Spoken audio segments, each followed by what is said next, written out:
Миний хувьд эрүүл амьдрал гэдэг бол эрүүл харилцаатай бат бөх гэр бүлийг хэлнэ. Харин эрүүл харилцаатай бат бөх гэр бүлийг бий болгодог зүйл бол яг л тулгын 3 чулуу шиг итгэл, хайр, хүндэтгэл гэсэн энэ үнэт 3 зүйл эрүүл харилцааг тулж тушиж байдаг.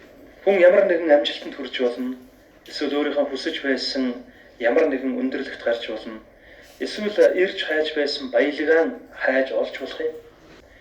Гэхдээ үрд бидэнд үлдэх амжилт хизээж бууж ирэхээргүй өндөрлөг, байр суурь хизээж дуусгааргүй идэх хөрөнгөж байдаггүй.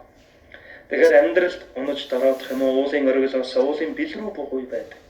Харин уулын бэлд байгаа бат бөх харилцаатай үнэн цэнтэй гэр бүлтэй ямар ч ядарсан үед очиод хүч тэнхээ авах, ямар ч хоосорсон үед очиод дахин баяр хөөрөөр хийж бүтээх урам зоригоор сэргээгдэх амьдралын тань хамгийн чухал үнэт зүйл байх болно.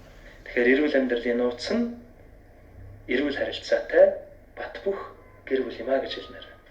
Миний ходоод айгүй хорсдог. Тэгээд ер нь ходоод хорсгорч өглөө босоод нэг хавраа мэдчихээр дотор арцгана айгүй хэцүү.